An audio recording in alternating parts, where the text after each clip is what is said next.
सबसे पहले तो आप लोगों को स्वतंत्रता दिवस की बहुत बहुत शुभकामनाएं।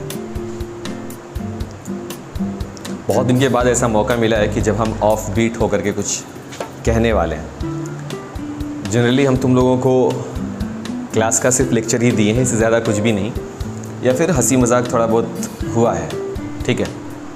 लेकिन आज सिर्फ हंसी मजाक की बात नहीं होगी, आज हम लोग कुछ स्वतंत्रता के बारे में भी बात करेंगे।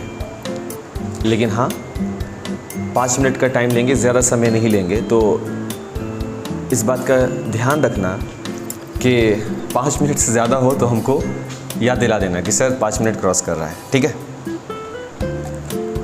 हम यहाँ पर बिल्कुल भी उन बातों को नहीं दोहराने वाले हैं जो आपके स्कूल के शिक्षक या आप जहाँ से भी आप पढ़े हो या पढ़ रहे हो वहाँ के टीचर जो आपको बता चुके हैं ऑलरेडी। क्योंकि कहीं ना कहीं अगर हम उन बातों को दोहराते हैं, जैसे ये स्वतंत्रता हमें कैसे मिली, अगर ये बात हम तुमको आज फिर से बताते हैं तो कहीं ना कहीं मेरे द्वारा ही पढ़ाई गई मेरे ही कथन से ये नाइंसाफ़ी हो जाएगी। क्योंकि तुम अपने सिलेबस में भी यह पढ़ चुके हो कि यह स्वतंत्रता कैसे मिली है, और शायद अगर हम यह बताना शुरू कर दें तो समय शायद पर्याप्त ना हो, है ना।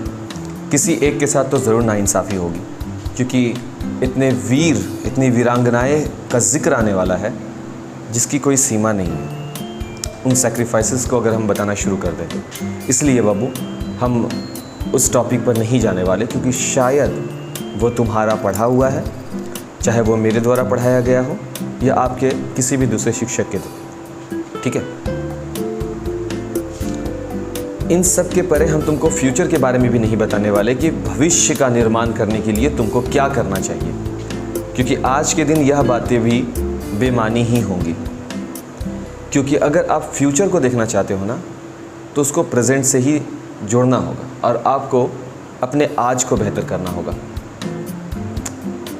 हम कुछ लिख करके लाए हैं, पर देखते हैं कि कब हमको ज़रूरत पड़ता है इसको देखने का। उससे पहले हम तुमको बताना चाहेंगे कि क्या कुछ हम लोग इस स्वतंत्रता दिवस पे करते हैं, कितनी जानकारियां इस पर हम लोग रखते हैं।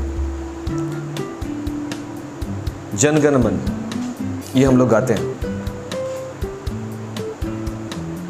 तकरीबन 52 सेकंड का समय है। लेकिन हम में से शायद ही कोई ऐसा होगा जिसको यह मालूम हो कि इसकी प्रथम और आखिरी पंक्ति को अगर हम एक जगह कंबाइन कर लें तो इसको हम केवल 20 सेकंड में भी गा सकते हैं। और अगर शायद के बदले आप सब यह बात पहले से जानते थे तो यहाँ पर हम गलत हो जाएंगे। और यकीन मानो, इन चीज़ों में अगर हम गलत हैं तो इससे बेहतर हमको खुशी कभी मिल ही नहीं सकती कि आपको जानकारी पहले से थी। समझे? हम में से शायद ये कोई जानता होगा कि जनगण मन जो हम लोगों का है, इसको सरल कराने का क्रेडिट जाता है नेताजी सुभाष चंद्र बोस के। इसका अनुवाद हिंदी और उर्दू में कैप्टन आबिद अली ने किया। शायद ये भी जानते ही होंगे तुम लोग या नहीं कि कैप्टन राम सिंह ठाकुर ने इसकी धुन रची थी। ये जनगण मन के बारे में छोटी सी बातें गा तो रहे हैं, अभी झंडे फहराने के समय भी गाया, और इससे जुड़ी भी 2-4 बातें हैं। इसको तुम जैसे हम क्लास में कैसे दिखाते हैं पॉइंट वाइज, तुम इसको पॉइंट वाइज कर सकते हो। समझ में आ रही है बात?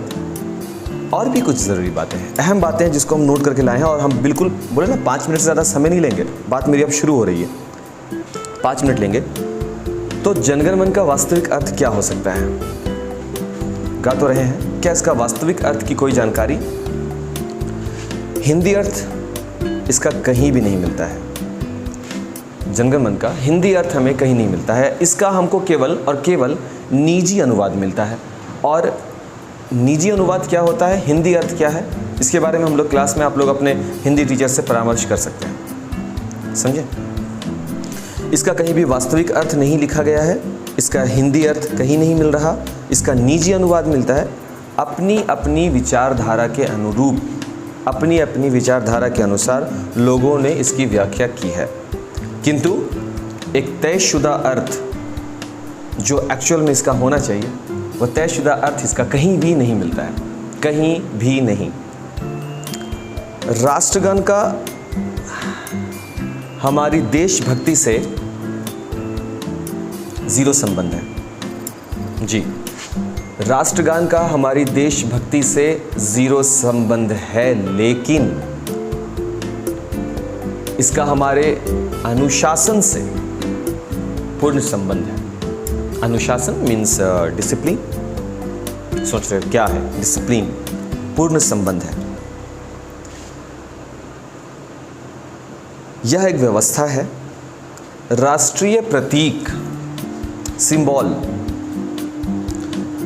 इसको लेकर के जितना भी बहस करना है हम करना चाहें और कर सकते हैं, हमको इसकी पूर्ण इजाज़त है। जितना भी चाहें हम राष्ट्रीय प्रतीकों को लेकर के बहस कर सकते हैं, इसकी हमें पूर्ण स्वतंत्रता मिली है, अधिकार है। लेकिन ये कभी नहीं भूलना चाहिए कि ये जो आप बहस कर रहे हो राष्ट्रीय प्रतीक को लेकर, इस बहस की भी आज़ादी ये राष्ट्र ही तुमको देता है। यानी राष्ट्र सर्वोपरि है। खुद को हम देश माने, खुद को हम देश माने, ये असंभव है। हम देश नहीं है, लेकिन मानना ही होगा, क्योंकि पंजाब, सिंध, गुजरात, मराठा, जनगणमन जब बोलते हैं तो आता है ना उसमें पंजाब, सिंध, गुजरात, मराठा। ये कोई राष्ट्र नहीं है, देश नहीं है, ना ही उच्छल जलधि तरंग से, ये देश नहीं है। आप ही के नाम से देश उठता है, तब शुभ नामे जागे, और आप ही का आशीर्वाद चाहिए, तब शुभ आशीष मांगे। जी, एक्चुअल में यही स्वतंत्रता है। वो आप हैं, सब आप हैं, सिर्फ आप। हम इससे ज़्यादा कुछ नहीं बोलेंगे। इतिहास की जानकारी आपको क्लास में भी मिल चुका है, सिलेबस में मिल चुका है, और आपके हिस्ट्री के टीचर बहुत बेहतर ढंग से आपको समझा चुके हैं। संविधान किस प्रकार से बना है आपको आपके पॉलिटिकल के टीचर समझा चुके हैं बहुत ही अच्छे तरीके से, जो मोटा मोटी जानकारी आपके पास होनी चाहिए। भारत की भौगोलिक दिशा, उसकी अर्थव्यवस्था, इन सब चीज़ों को आपको सही से समझाया जा चुका है। हम इसके बारे में बात नहीं कर रहे हैं, हम बात कर रहे हैं तब शुभ नामे जागे और तब शुभ आशीष मांगे। अगर इतना सा बात हर एक भारतीय समझ जाए तो ये स्वतंत्रता और भी खूबसूरत हो सकता है। धन्यवाद, थैंक यू।